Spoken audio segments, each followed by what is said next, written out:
Hallelujah. प्रभु यीशु के नाम को धन्यवाद देते हैं। आज के इस शाम को हम शनिवार की संध्या में हम सब जो यहाँ पर जमा है परमेश्वर के वचन से सीखने के लिए। हालेलुया। उसका वचन इतना गहरा है कि समुद्र की गहराई भी हम नाप सकते हैं, लेकिन उसके वचन की गहराई को हम नहीं नाप सकते। कितना भी हम गहरे जाए और उतना हमें खजाना मिलता जाता है। हालेलुया।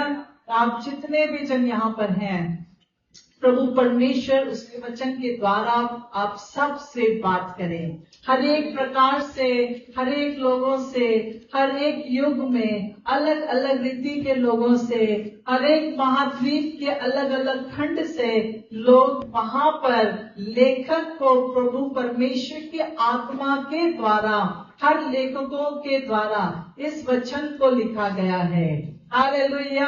वो पवित्र आत्मा, वो परमेश्वर जो कभी नहीं बदलता, और आकाश और पृथ्वी टल जाएंगे लेकिन प्रभु परमेश्वर का वचन ये कभी नहीं टलता। हालेलुया।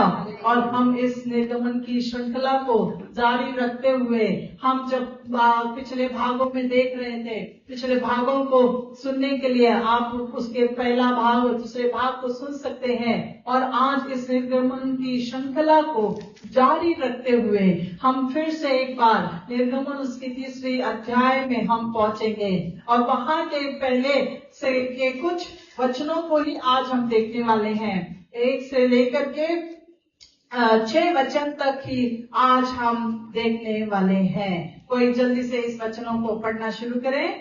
मूसा अपने ससुर यित्रो नामक मिद्यान के याजक की भेड़ बकरियों को चराता था, और वह उन्हें जंगल की पश्चिमी और होरेब नामक परमेश्वर के पर्वत के पास ले गया। और परमेश्वर के दूत ने एक कटीली झाड़ी के बीच आग की लौ में उसको दर्शन दिया, और उसने दृष्टि उठाकर देखा कि झाड़ी जल रही है पर भस्म नहीं होती। तब मूसा ने कहा, मैं उधर जाकर इस बड़े आश्चर्य को देखूंगा कि वह झाड़ी क्यों नहीं जल जाती। जब यहोवा ने देखा कि मूसा देखने को मुड़ा चला आता है, तब परमेश्वर ने झाड़ी के बीच से उसको पुकारा, हे मूसा, हे मूसा। मूसा ने कहा, क्या आज्ञा? उसने कहा, इधर पास मत आ और अपने पांवों से जूतियों को उतार दे, क्योंकि जिस स्थान पर तू खड़ा है वह पवित्र भूमि है।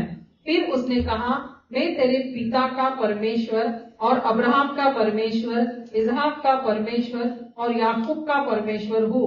तब मूसा ने जो परमेश्वर की ओर देखने से डरता था अपना मुंह ढांप लिया। हालेलुया।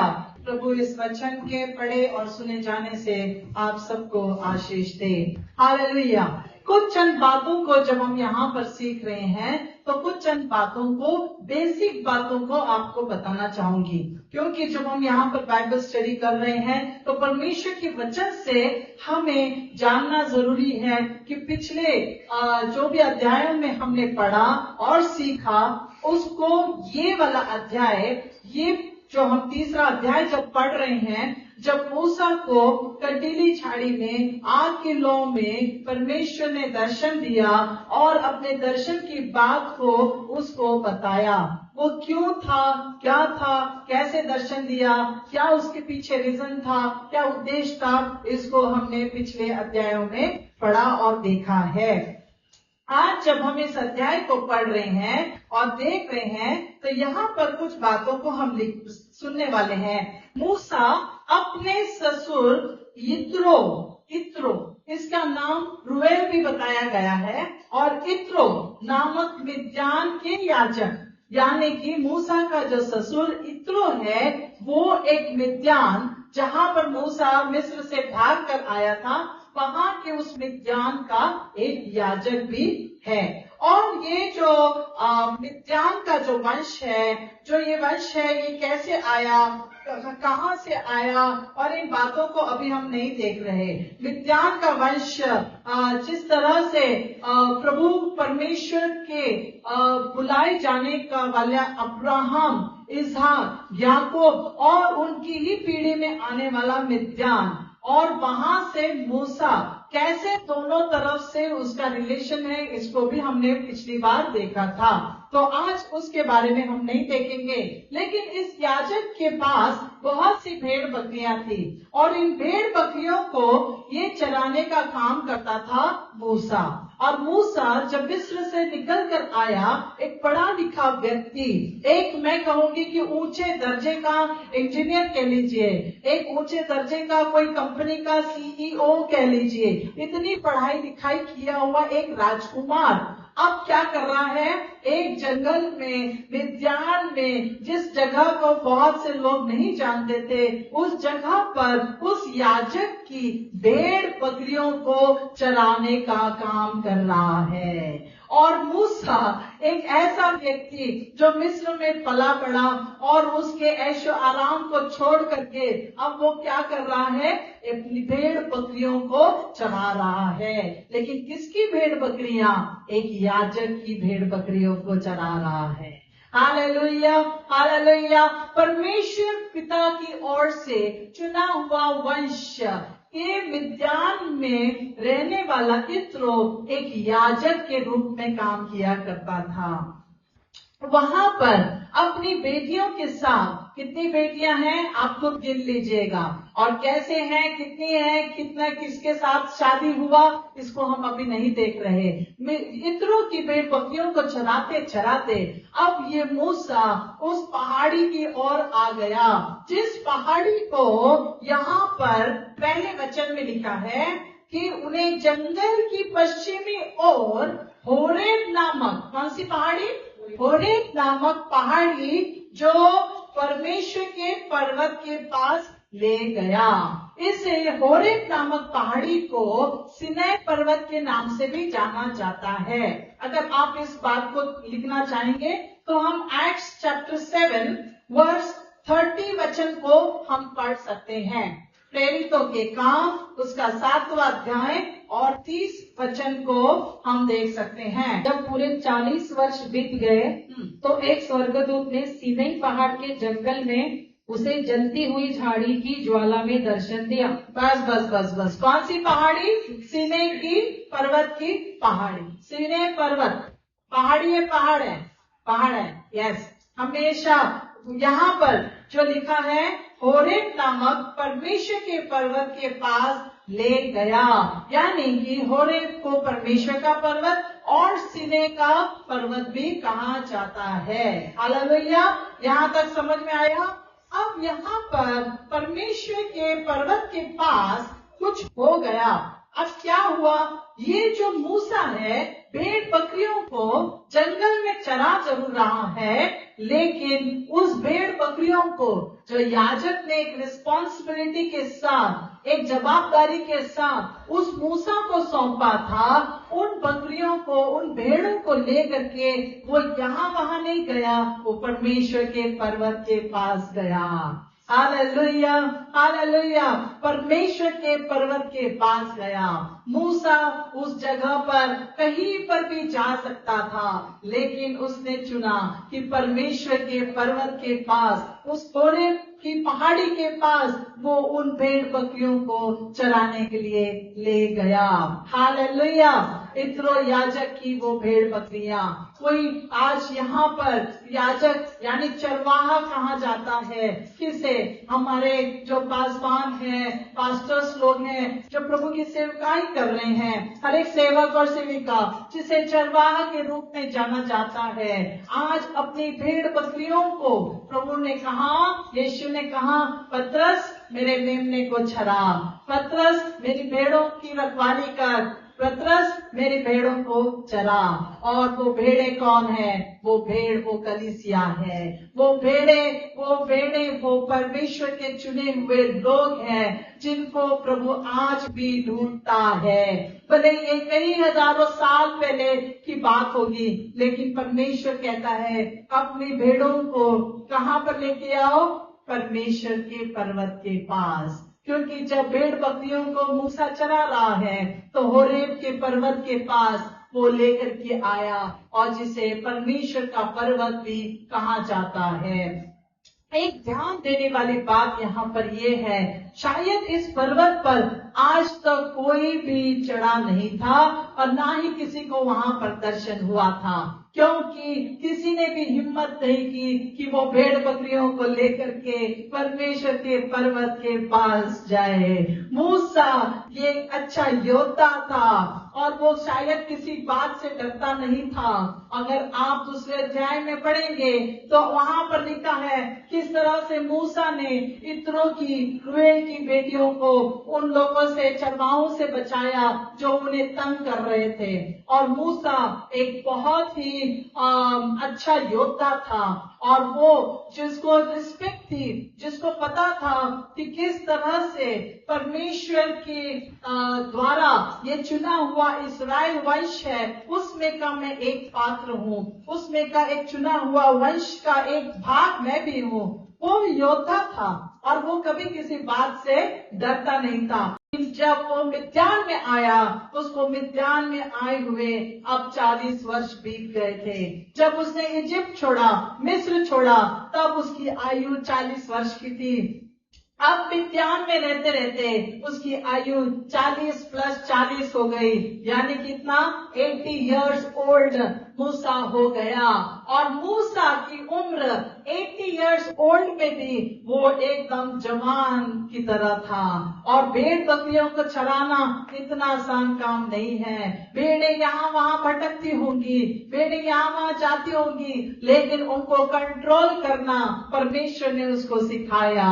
और जिस तरह से भेड़ बकरियों को कंट्रोल में करना सिखाया, उसके बाद 40 वर्ष की ट्रेनिंग के बाद परमेश्वर पिता के उस पर्वत के पास, जिसे होरेब नामक पर्वत कहा जाता है, वहां पर वो अपनी भेड़ बकरियों को लेकर आया।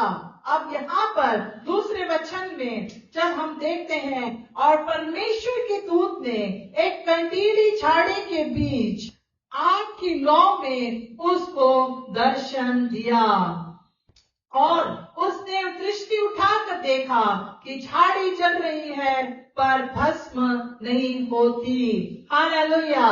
परमेश्वर के दूत ने एक कंटीली झाड़ी के बीच में, हालेलुया, यहाँ पर परमेश्वर का एक दूत जो इस मूसा के ऊपर नजर रखे हुए था, 40 साल इस बंदे के ऊपर परमेश्वर की नजर थी। उसको लगा कि वहां पर इजिप्ट में मैंने खून किया है, वहां पर मिस्र में मैंने एक मिस्री को मारकर उसको गाड़ दिया, लेकिन कुछ इस्राएली जो वहां पर थे जिनसे उसने बचाया था उस मिस्री को, उन लोगों को ही सिर्फ पता होगा, लेकिन फिरौन भी उसके पीछे पड़ गया। जब ये बात खुल गई तो उसको लगा कि सिर्फ वही लोग जानते हैं। ऐसा नहीं था। मूसा को परमेश्वर का दूत हमेशा नजर रखे हुए था। परमेश्वर के दूत ने उसको देखा और क्या किया, एक कटीली झाड़ी के बीच में उसको आग की लौ में उसको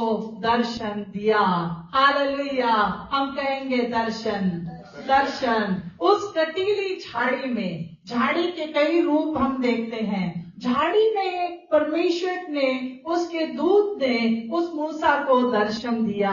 झाड़ी कई प्रकार की हैं। अदन के बगीचे में अगर देखें तो जो कुछ भी हुआ, शुरू हुआ उस झाड़ी की वजह से, उस पेड़ की वजह से शुरू हुआ।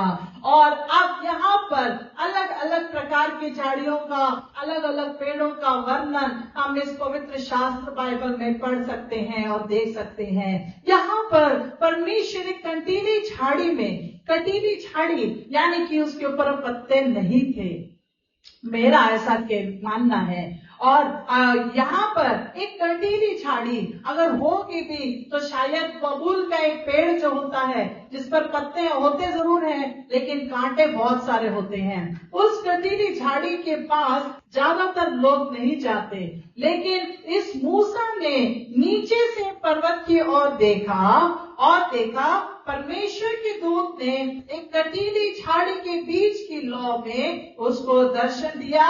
और उसने, किसने? मूसा ने दृष्टि उठाकर देखा। Hallelujah, hallelujah.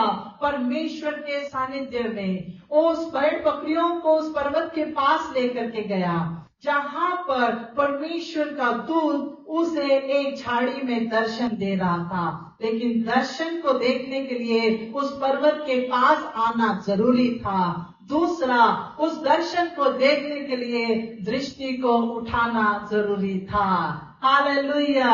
उस दर्शन को देखने के लिए पर्वत के पास आना जरूरी था, और वो ऐसा वैसा पर्वत नहीं, वो परमेश्वर का पर्वत कहलाता है, और उस पर्वत के पास आना जरूरी था। दूसरा, उस जगह पर जहां पर दर्शन दिया जा रहा है, उस दर्शन को देखने के लिए अपनी दृष्टि का लगाना जरूरी था।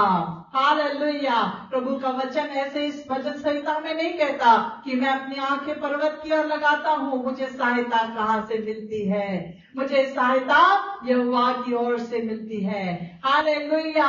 और जब मूसा ने उस दर्शन को दूर से देखा और क्या किया, अपनी दृष्टि लगाई उस कटीली झाड़ी में, उस जगह पर, जब उसने सोचा आग की लौ उस झाड़ी को तो जला रही है, लेकिन वो झाड़ी भस्म नहीं हो रही। हालेलुया। आग की लौ में परमेश्वर के दूत ने उस मूसा को दर्शन दिया। हालेलुया। क्या दर्शन दिया कि उसने दृष्टि उठाकर उसकी झाड़ी जल रही है पर भस्म नहीं होती। जब परमेश्वर के पर्वत के पास आते हो, जब परमेश्वर के करीब आते हो, अपनी भेड़ बकरियों को यहाँ वहां लेकर के नहीं भटकते हो, उस परमेश्वर के पर्वत के पास आना जब चुनते हो, तब परमेश्वर दर्शन देता है। हालेलुया। हालेलुया। चाहे वो झाड़ी कैसी भी हो, वो झाड़ी यहाँ पर कटीली झाड़ी लिखा गया है। इस कटीली झाड़ी में परमेश्वर के दूत ने दर्शन दिया, और उस दर्शन को देखने के लिए मूसा, जो परमेश्वर के पर्वत के पास था, अपनी दृष्टि उठा करके उस पर्वत की ओर देखने के लिए आगे बढ़ा। और वो दर्शन क्या था कि वो आग की लौ है, आग की लौ है, जो उस झाड़ी को जला जरूर रही है लेकिन भस्म नहीं कर रही। ये पेड़, ये कटीली झाड़ी एक मानव के शरीर को, मानव के जीवन को भी दर्शाता है कि हमारा जो शरीर है ये कभी न कभी कांटों की तरह सूखने वाला एक पेड़ के समान हमारा जीवन है। कभी न कभी ये पेड़ जरूर सूखेगा, कभी न कभी ये पेड़ उस जगह पे जरूर पड़ेगा, वो आग में झोंका जाएगा। लेकिन यहाँ पर जो अग्नि में जल रहे हैं, जो अग्नि वहां पर जल रही है, वो कहती है कि वो झाड़ी जल जरूर रही है लेकिन भस्म नहीं हो रही। इस बात को याद रखिएगा। इस वचन को हम आगे कंटिन्यू करते हुए हम पहले देखेंगे कि आग की लौ में ही प्रभु ने क्यों उस मूसा को दर्शन दिया। हालेलुया। हालेलुया। आज हम कुछ वचन को पढ़ेंगे।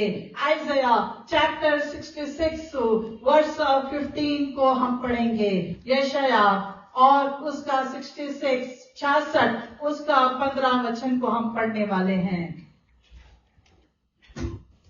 क्योंकि देखो, यहोवा आपके साथ आएगा और उसके रथ कमंडल के समान होंगे, जिससे वह बस। और यहाँ पर लिखा है कि यहोवा आपके साथ आएगा। हालेलुया। जब परमेश्वर के दूत ने उस मूसा को उस आग की लौ में दर्शन दिया, इसका मतलब यही दर्शाता है कि ये दर्शन देने वाला और कोई नहीं, खुद परमेश्वर खुद यहाँ पर उसके स्वर्गदूत यानी कि उसकी मौजूदगी के साथ वहां पर मौजूद था। हालेलुया। हालेलुया। और यहाँ पर लिखा है कि परमेश्वर वो खुद आग बनकर, अग्नि बनकर दर्शन देता है। जब मूसा ने यहाँ पर परमेश्वर के उस पर्वत के पास आकर के उस दर्शन को पहले दूर से देखा था, उसने नीचे से ही अपनी दृष्टि को उठाया था, और क्या देखा कि वो आग, और आग जो है ये एक symbol of the divine presence and power है। ये आग जो है, फायर है, fire is a symbol of the divine presence and power. अग्नि यह परमेश्वर की दिव्य उपस्थिति और सामर्थ का प्रतीक है। अग्नि यह परमेश्वर की दिव्य उपस्थिति और सामर्थ्य का प्रतीक है। ये अग्नि आग या बादल का खंभा या आग का स्तंभ के नाम से भी हम जान सकते हैं। हालेलुया। जब परमेश्वर ने उस आग की लौ में उस मूसा को दर्शन दिया, उस दर्शन को जब दृष्टि करके उठा करके दृष्टि करके ऊपर करके उसने उस दर्शन को देखा और देखा कि आग की लौ में क्या देख रहा है, झाड़ी जल जरूर रही है पर भस्म नहीं होती। हालेलुया। ये जो फायर है ये दर्शा रहा था कि उस अग्नि में कुछ एक स्पेशल दिव्य शक्ति या दिव्य प्रेजेंस है, वहां पर कुछ एक दिव्य पर उपस्थिति है, वो सामर्थ का प्रतीक मुझे दिख रही है। क्यों ना मैं उसको देखने के लिए और करीब जाऊं। ये इच्छा मूसा के हृदय में आई, वो अग्नि को देखने की, वो झाड़ी को नहीं, वो झाड़ी जल जरूर रही थी, भस्म नहीं हो रही, लेकिन ये कौन सी अग्नि है जिसे मैं जा करके देखना चाहूंगा। दूर से उसने देखा, दृष्टि की, लेकिन उसने सोचा कि मैं करीब जाकर उस अग्नि को देखना चाहूंगा। ओ परमेश्वर की उपस्थिति में रहोगे, परमेश्वर के करीब आओगे तो उस अग्नि को देखने पाओगे। इस अग्नि को देखने की इच्छा हमारे दिल में रोज होनी चाहिए। मूसा वहां पर जरूर था, लेकिन अग्नि को देखना चाहता था। वो कटीली झाड़ी जल जरूर रही थी, भस्म नहीं हो रही थी। वो ये देखने के लिए गया था कि वो झाड़ कैसा है, ये नहीं, वो झाड़ी में क्या स्पेशलिटी, ये नहीं, वो कौन सी अग्नि है जो जल जरूर रही है लेकिन जला नहीं रही है। हालेलुया। जल जरूर रही है लेकिन जला नहीं रही है। उसका 4वां अध्याय उसके 36 वचन को हम पढ़ने वाले हैं। आकाश में से उसने तुझे अपनी वाणी सुनाई कि तुझे शिक्षा दे, और पृथ्वी पर उसने तुझे अपनी बड़ी आग दिखाई, और उसके वचन आग के बीच में से आते हुए तुझे सुनाई पड़े। हालेलुया। प्रभु परमेश्वर को धन्यवाद हो। इस अद्भुत से वचन के द्वारा परमेश्वर बात कर रहा था मूसा से। आकाश में से उसने तुझे अपनी वाणी सुनाई और उसने शिक्षा दी, और पृथ्वी पर उसने तुझे अपनी बड़ी आग दिखाई, और उसके वचन आग के बीच में से आते हुए हम तुझे सुनाई पड़े। हालेलुया। उस परमेश्वर की वाणी को आग के समान उसने देखने के लिए, वो अग्नि जो आग के समान थी, वो अग्नि जो उस वचन के समान थी, उस अग्नि ने उसको बिना बोले पुकारा था। उस अग्नि ने बिना बोले उस मूसा को उस जगह पर आकर्षित किया। उस अग्नि ने उस अग्नि को देख करके मूसा वहां पर जाने के लिए विवश हो गया, क्योंकि उसको ये उत्सुकता थी, उस मूसा को ये उत्सुकता थी कि वो पास जाकर उस अग्नि को देखे, जो अग्नि उस पेड़ को, उस कटीली झाड़ी को जला जरूर रही है लेकिन भस्म नहीं कर रही। उस अग्नि के द्वारा जो उसको वाणी बिना बोले सुनाई दी, उसे देखने के लिए वो उस पर्वत पर चढ़ गया, जो परमेश्वर का पर्वत कहलाता है।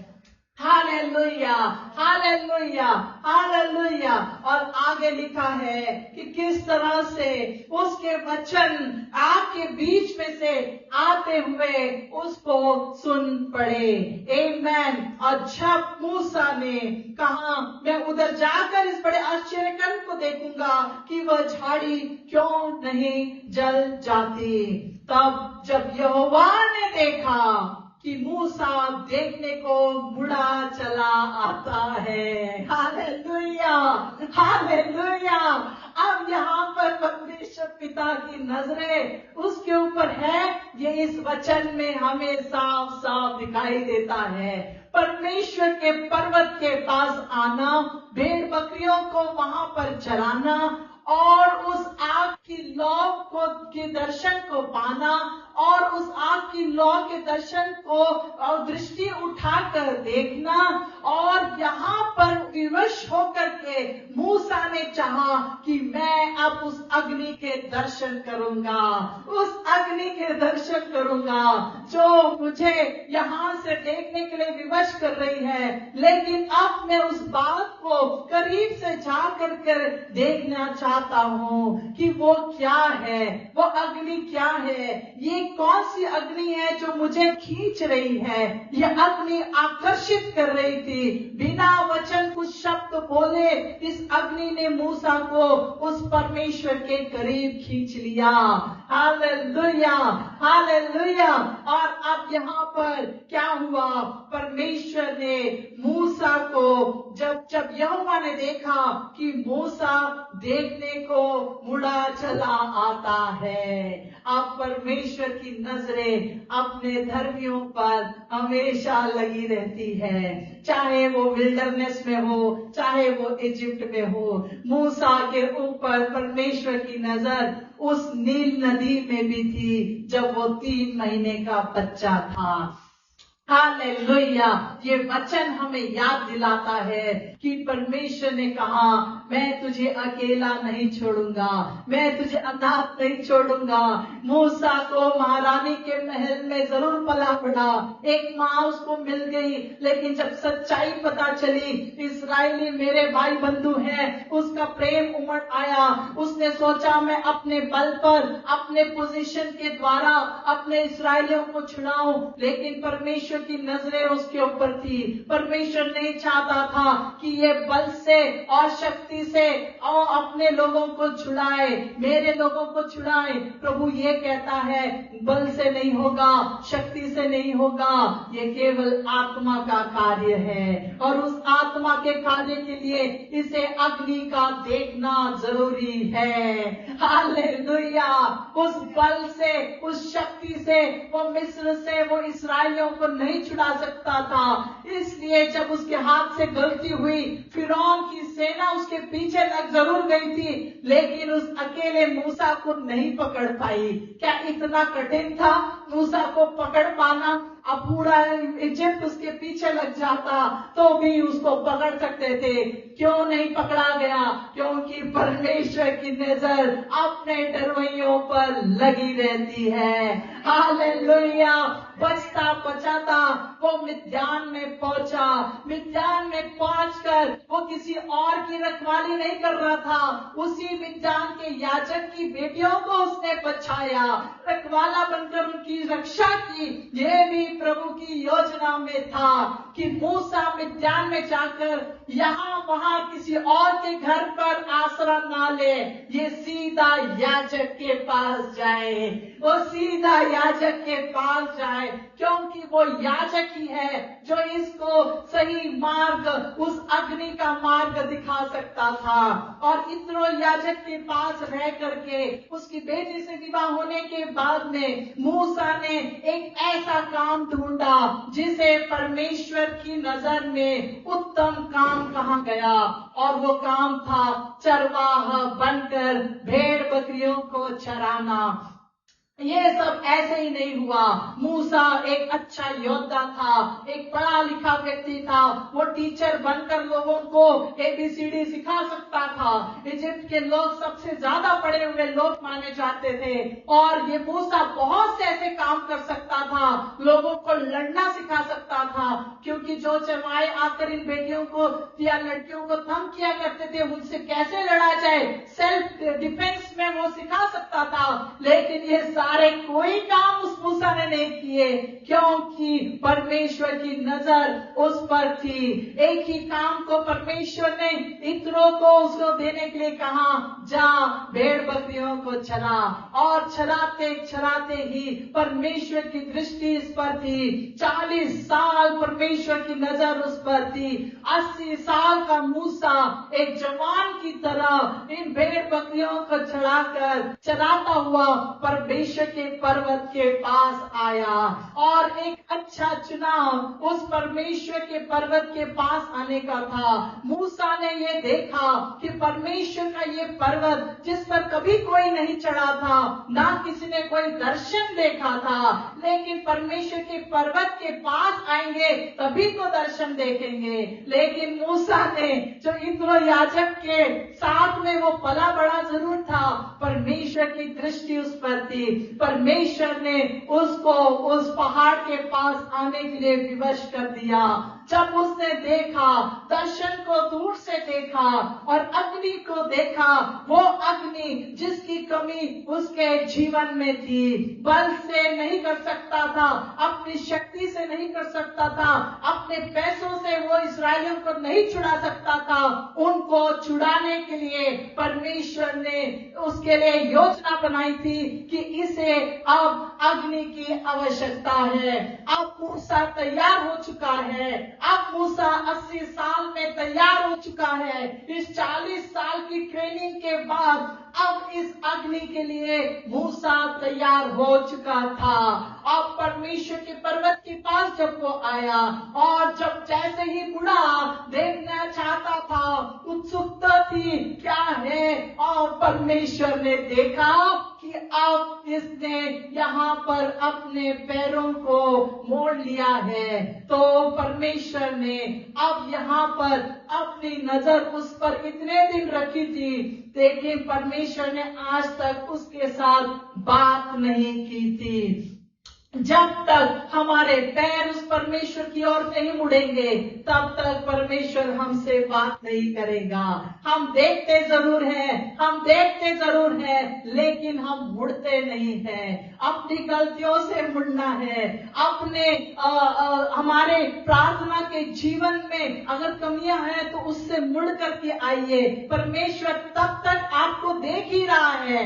बात वो कब करता है? जब आप उसको देखने के लिए मुड़ते हो, जब आप में वो विवशता आती है, जब आप में वो उत्सुकता आती है कि वो परमेश्वर के पर्वत के पास में जाऊंगा और उस अग्नि को पाऊंगा, उस अग्नि को देखूंगा कि ऐसा क्या आश्चर्य कर्म हो रहा है। और उस अग्नि में वो सामर्थ थी, इसीलिए मूसा उसे देखना चाहता था। वो ऐसी वैसी आग नहीं थी, वो ऐसी वैसी अग्नि नहीं थी, वो जल रही थी लेकिन भस्म नहीं कर रही थी। ये जरूर कोई सामर्थ्यशाली अग्नि है। इसे पाने के लिए जब मूसा मुड़ा तो परमेश्वर का वचन कहता है 4 वचन में, जोर से जल्दी से पढ़िएगा। जब यहोवा ने देखा कि मूसा देखने को मुड़ा चला आता है, तब परमेश्वर ने झाड़ी के बीच में से उसको पुकारा, हे मूसा, हे मूसा। हालेलुया। जब मुड़ा तब परमेश्वर ने पुकारा। 80 साल तक परमेश्वर की नजर उस मूसा के ऊपर थी। उसके साथ कभी भी परमेश्वर ने बात नहीं की, क्योंकि परमेश्वर को देखने के लिए, उस अग्नि को पाने के लिए मूसा कभी भी नहीं मुड़ा था, कभी भी नहीं मुड़ा था। अब वो जब मुड़ा तब उसको देख करके परमेश्वर ने पुकारा। जब परमेश्वर ने देखा इतना दिन तो वो मिस्र में सारे शराब में है, वो मुझे देख नहीं रहा। परमेश्वर जरूर उसको देख रहा था। नील नदी में 3 महीने के बच्चे को परमेश्वर देख रहा था। मूसा उसको बच्चा था, पुकार नहीं सकता था। मिद्यान में आया, 40 साल और उसने लगाए, भेड़ बकरियों को चला रहा था, लेकिन कभी उसने चाह नहीं रखी कि मैं परमेश्वर की ओर जाऊं। वो परमेश्वर को जानता जरूर था, उसके बारे में उसको पता था। वो ये नहीं था कि वो ना समझ नहीं था, कि उसे नहीं पता कि अब्राहम का पिता कौन है, क्योंकि आगे चलकर जब हम पढ़ते हैं तो वहां पर सारी बातों का विवरण दिया हुआ है। लेकिन यहाँ पर आज ये बात देखने वाली है कि जब परमेश्वर के उस अग्नि को देखने के लिए मूसा जब उड़ा तो परमेश्वर ने उसको देखा और अब पुकारा। पूरे 80 साल तक परमेश्वर ने उससे बात नहीं की। ये परमेश्वर को जानता था, देखा नहीं था। ये जानता था, लेकिन परमेश्वर का अनुभव उसके जीवन में आज तक नहीं हुआ था। कई बातों से उसका मुड़ना जरूरी था। शायद उसमें घमंड होगा कि मैं राजकुमार हूँ, मेरा कौन क्या बिगाड़ सकता है। 40 साल परमेश्वर ने उसको नम्र बनने के लिए भी लगाए होंगे, और उस 40 साल में जब ये मूसा नम्र बना, भेड़ बकरियों का चरा चरा कर, छोटा बड़ा काम नहीं सोचा, काम होता है ये सोचकर परमेश्वर के पर्वत के पास आना। अब परमेश्वर ने उसमें बदलाव देखा। क्या कि सब कुछ करने के बाद अब मूसा मेरे पास आ रहा है, अब मूसा मेरे पास आ रहा है, उस अग्नि के पास वो आ रहा है।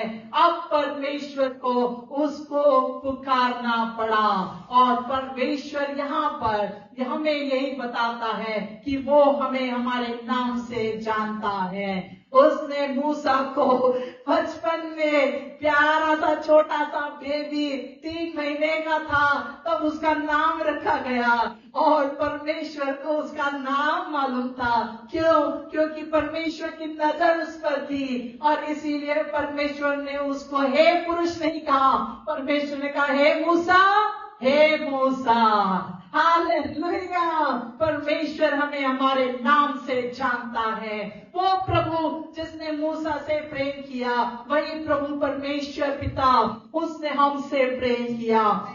इसीलिए उसने अपने इकलौते पुत्र यीशु मसीह को हमारे लिए भेजा, और वो आज हमें हमारे नाम से जानता है। और उस कटीली झाड़ी में से जब दर्शन पाया, दृष्टि उठाई, मुड़ा देखने के लिए कि ये क्या है, इस आश्चर्य कर्म को देखो, इस आश्चर्य को देखो। ये एक आश्चर्य था। हालेलुया!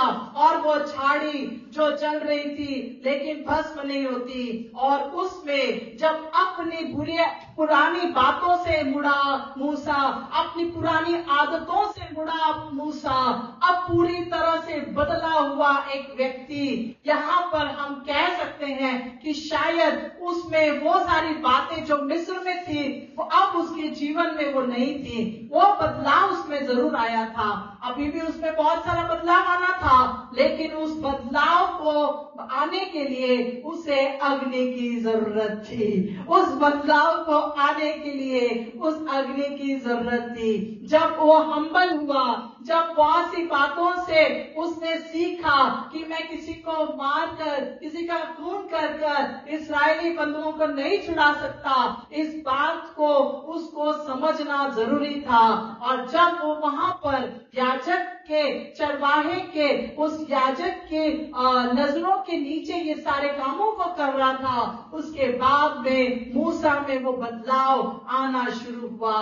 जरूर परमेश्वर के प्रति उसका प्रेम कुछ बढ़ रहा होगा। ऐसे ही वो पर्वत के पास नहीं आया, और जब परमेश्वर ने देखा अब वक्त आ गया है, अब वक्त आ गया है, अब इसे अग्नि का दर्शन होना जरूरी है, क्योंकि अभी बहुत सा बदलाव उसके जीवन में होना जरूरी था, और बहुत सा बदलाव उसके जीवन में होना जरूरी था।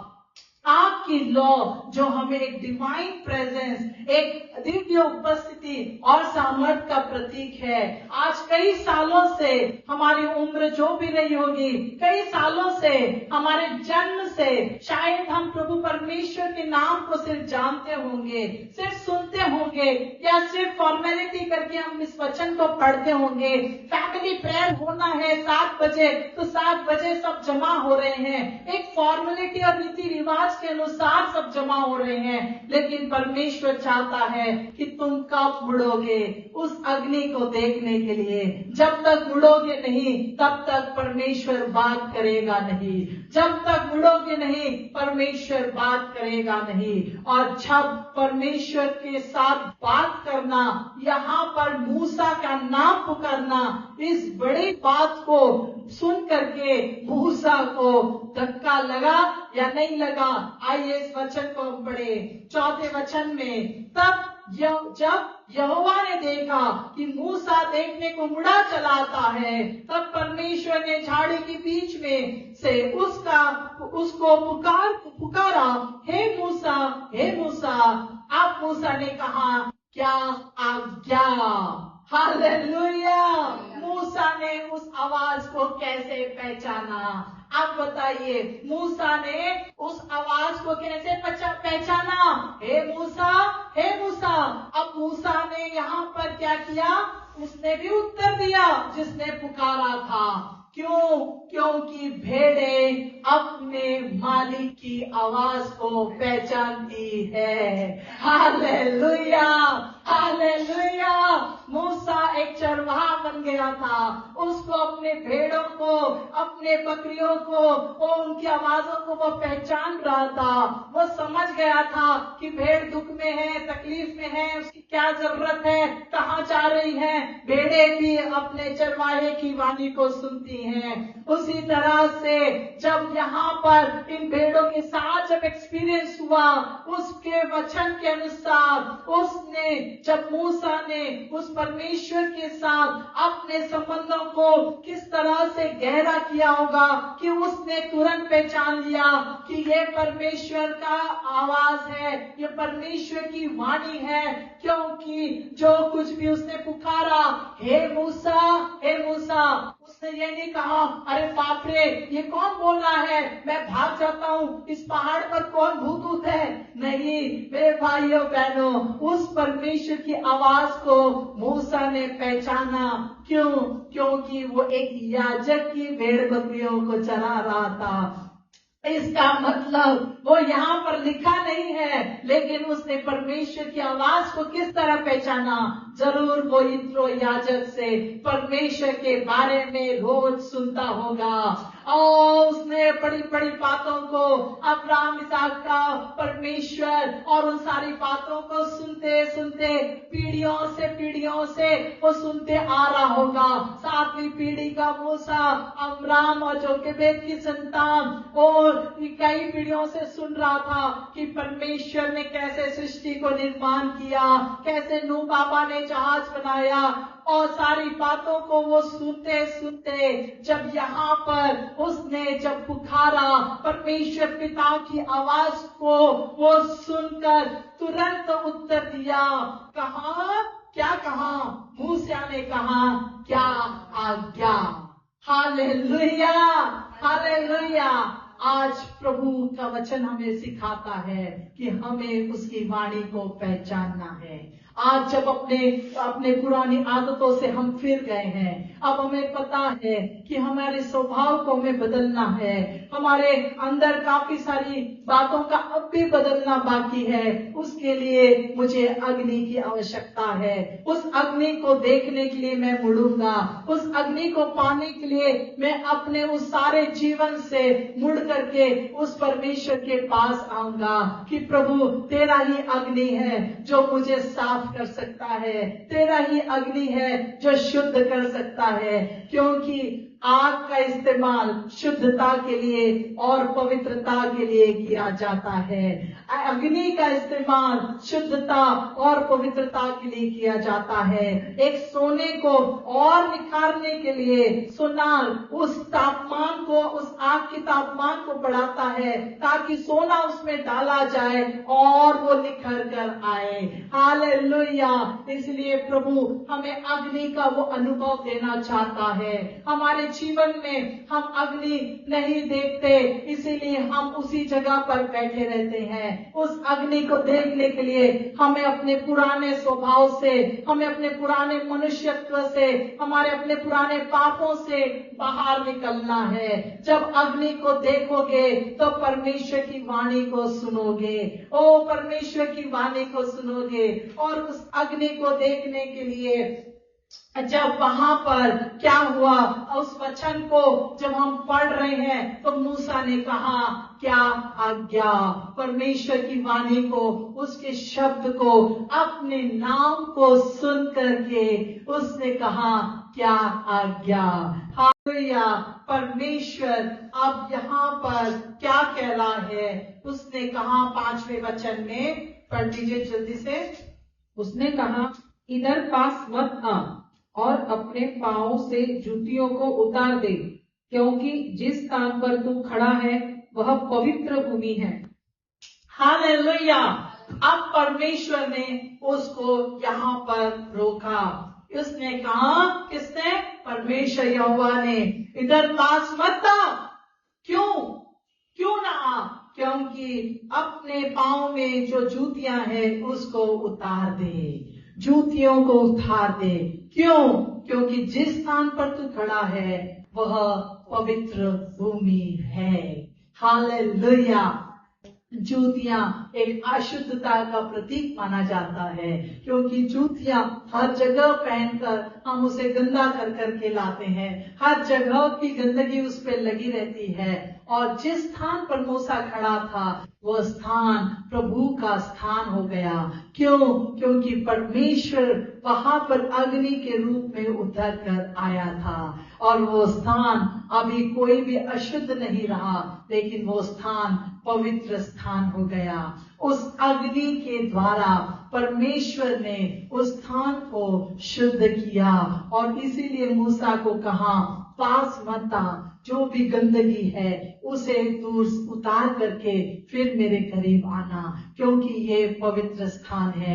आज हमारे जीवन में भी हम बहुत सारी गंदगियों को लेकर के घूम रहे हैं। आज परमेश्वर के उस पवित्र स्थान में जब हम आते हैं, उसकी उपस्थिति में आते हैं, उस अग्नि के दर्शन को देखने के लिए, उसको लेने के लिए जब हम आते हैं कि प्रभु मुझे भी सामर्थ्य चाहिए, मुझे भी पवित्र अग्नि चाहिए, तो प्रभु कहता है जा अपनी अशुद्धता को दूर करके फिर मेरे पास आ।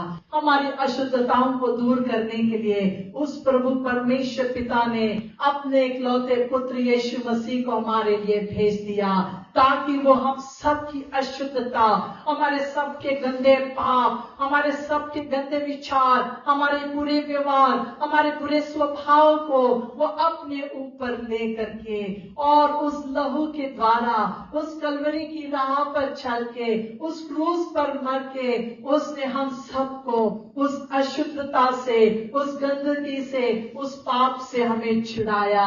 और इतना ही नहीं, जब वो पुनरुत्थित हुआ, जब वो उठाया गया, और 40 दिन 40 रात रहने के बाद जब यीशु स्वर्ग में जाते जाते उसने कहा यहीं पर ठहरे रहना, यहीं पर ठहरे रहना, जब तक तुम उस पवित्र आत्मा की अग्नि को ना पालो तब तक यरूशलेम को नहीं छोड़ना।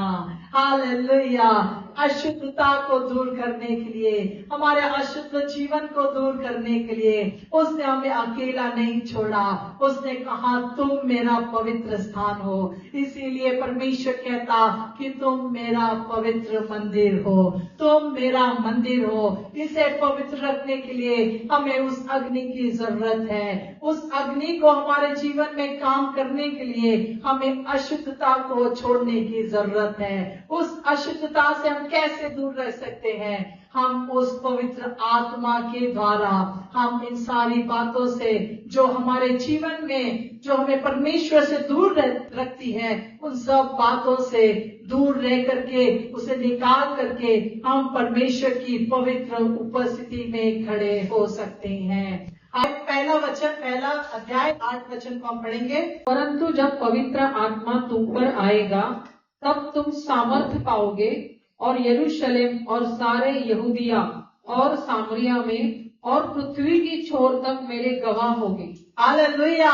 परंतु जब पवित्र आत्मा तुम पर आएगा, यही बात प्रभु यीशु ने स्वर्गारोहण में होते होते उसने कहा, क्या कहा कि जब पवित्र आत्मा तुम पर आएगा तब तुम सामर्थ पाओगे।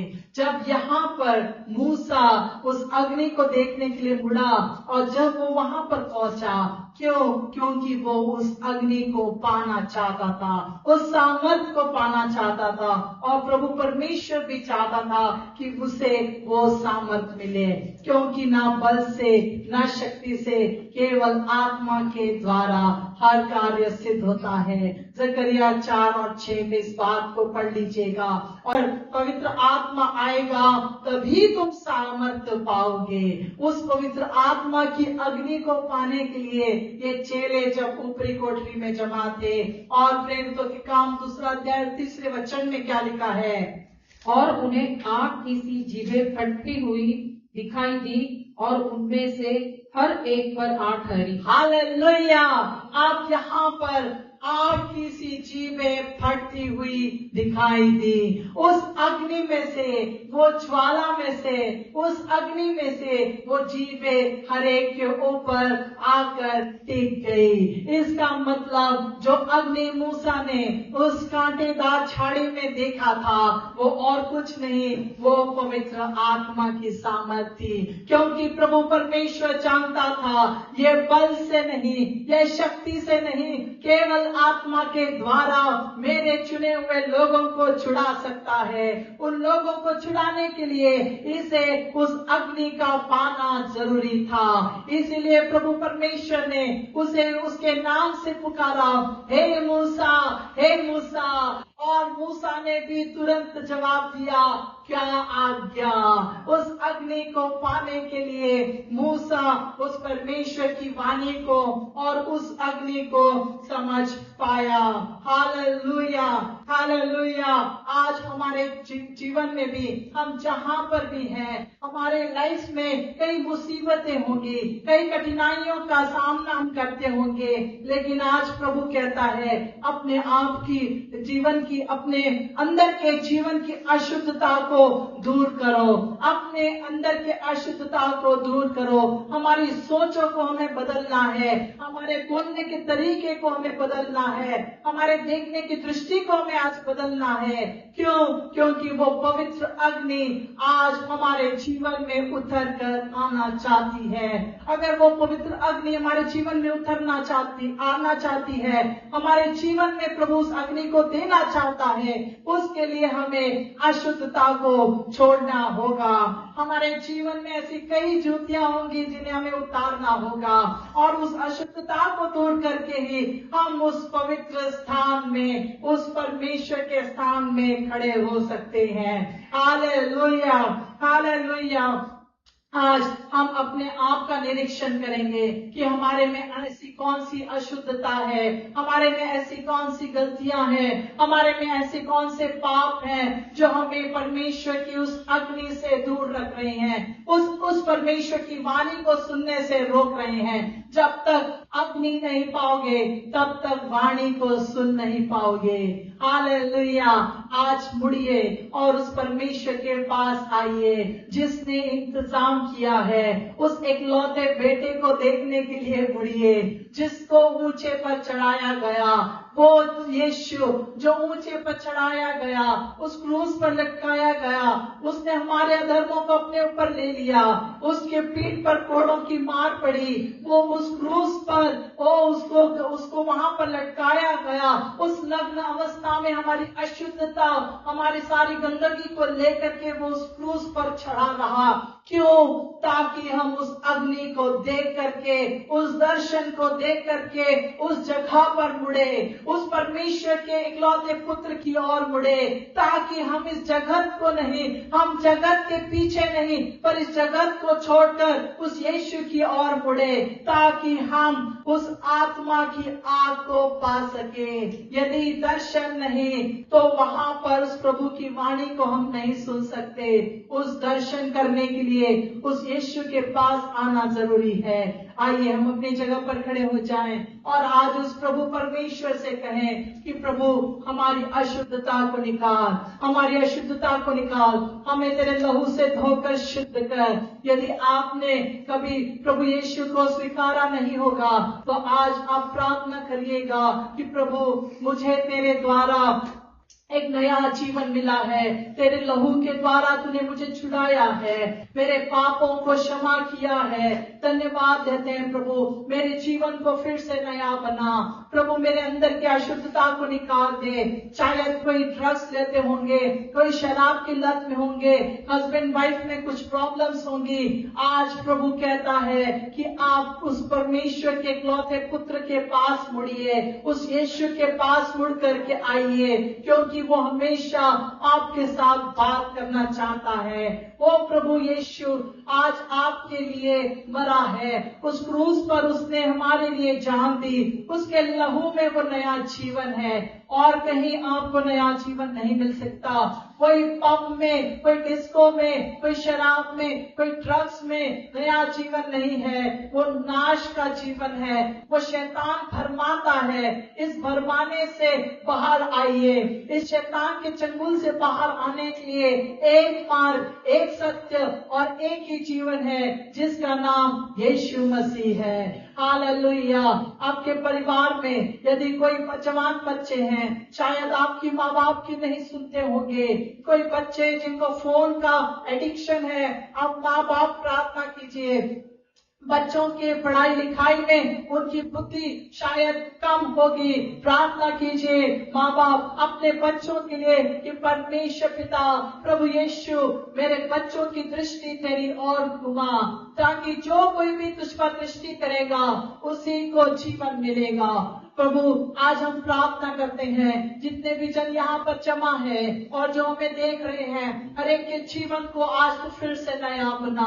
तेरी उस अग्नि में से तूने मूसा को उसके नाम से पुकारा, आज तू भी हमें हमारे नाम से पुकारता है।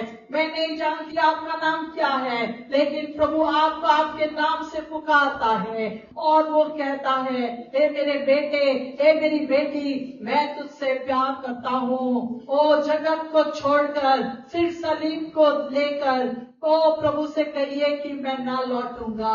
ओ प्रभु इस जगत में मैं फिर से नहीं लौटूंगा, क्योंकि प्रभु तेरा कार्य जो तूने हमारे लिए किया है, ओ प्रभु वो कार्य हर जगत के कोने कोने में हम लेकर जाएं, क्योंकि जो अंधकार में है, जो आज बंधन में है, शैतान के चंगुल में फंसे हुए हैं, ऐसे घर परिवार को जो शैतान बर्बाद कर रहा है, लड़ाई झगड़ा शराब ऐसी गंदगी में से इन परिवारों को तो निकाल प्रभु, यही हम दुआ करते हैं। तेरी अग्नि को देखने के लिए जिनका बैकस्लाइडिंग हुआ है, जो फिर से पीछे चले गए लॉकडाउन में, शायद वो आत्मिक रीति से ठंडे पड़ गए होंगे, आज फिर से उन्हें लौटा ले आ प्रभु, ताकि वो तेरी अग्नि को देखने पाए। मूसा को तूने वो तुझे देखने के लिए मुड़ा, वो उस पर्वत के पास आया, वो बल से नहीं, शक्ति से नहीं, केवल आत्मा के द्वारा। प्रभु ऐसे लोगों को तू लेकर के आ जो शायद स्पिरिचुअली बैकस्लाइडिंग हो गए होंगे, आज हम प्रार्थना करते प्रभु कि तू उनको तेरे करीब फिर से लेकर के आ। सारे शैतान के बंधनों को यीशु के नाम से हम निकालते हैं। कोई भी बीमारी, कैंसर की, टीबी की, ब्लड प्रेशर, हार्ट की प्रॉब्लम्स, डायबिटीज, तो यूरिक एसिड से होने वाली हर एक आर्थराइटिस, यीशु के नाम से हम निकालते हैं, धमकाते हैं, यीशु के नाम से छोड़कर निकल के जाओ। वेरिकोस वेन्स का प्रॉब्लम, माइग्रेन का प्रॉब्लम, कानों में जो सुनाई कम पड़ना, आंखों की दृष्टि, यीशु के नाम से जो कम हुई है, यीशु के नाम से सब बातों को निकालते हैं। आज यीशु के लहू के द्वारा जो भी यहाँ पर है प्रभु, जो देख रहे हैं, यीशु के नाम से वो चंगाई पाए, यीशु के नाम से हर स्किन डिजीज, यीशु के नाम से चंगाई पाए। नामान कोड़ी को तूने चंगा किया, उसने तेरी आज्ञा को माना, उसने तेरी आज्ञा को माना और उसने आज्ञा को माना, तेरे सेवक की आज्ञा को माना और उसका शरीर बालक के समान हो गया। हालेलुया। यीशु नासरी के नाम से हम दुआ करते हैं प्रभु। हम प्रार्थना करते हैं उन सारे जवानों के लिए जो आज ड्रग्स में है, जो आज शराब के नशे में, सिगरेट के नशे में है, ओ पब्स के नशे में है। यीशु के नाम से सारी बुरी आदतें यीशु के नाम से निकल जाए। हमारे जगह पर, हमारे घर परिवार में हर जगह तेरी शांति आने पाए प्रभु। यीशु हम प्रार्थना करते हैं कि हमारे देश को तू चला, उसमें शांति आने दे, हर झगड़ा मिट जाए, हर बुरी बातें निकल जाए, हर गंदी बातें निकल जाए प्रभु। लोगों की गंदी सोचों को तू बदल यीशु।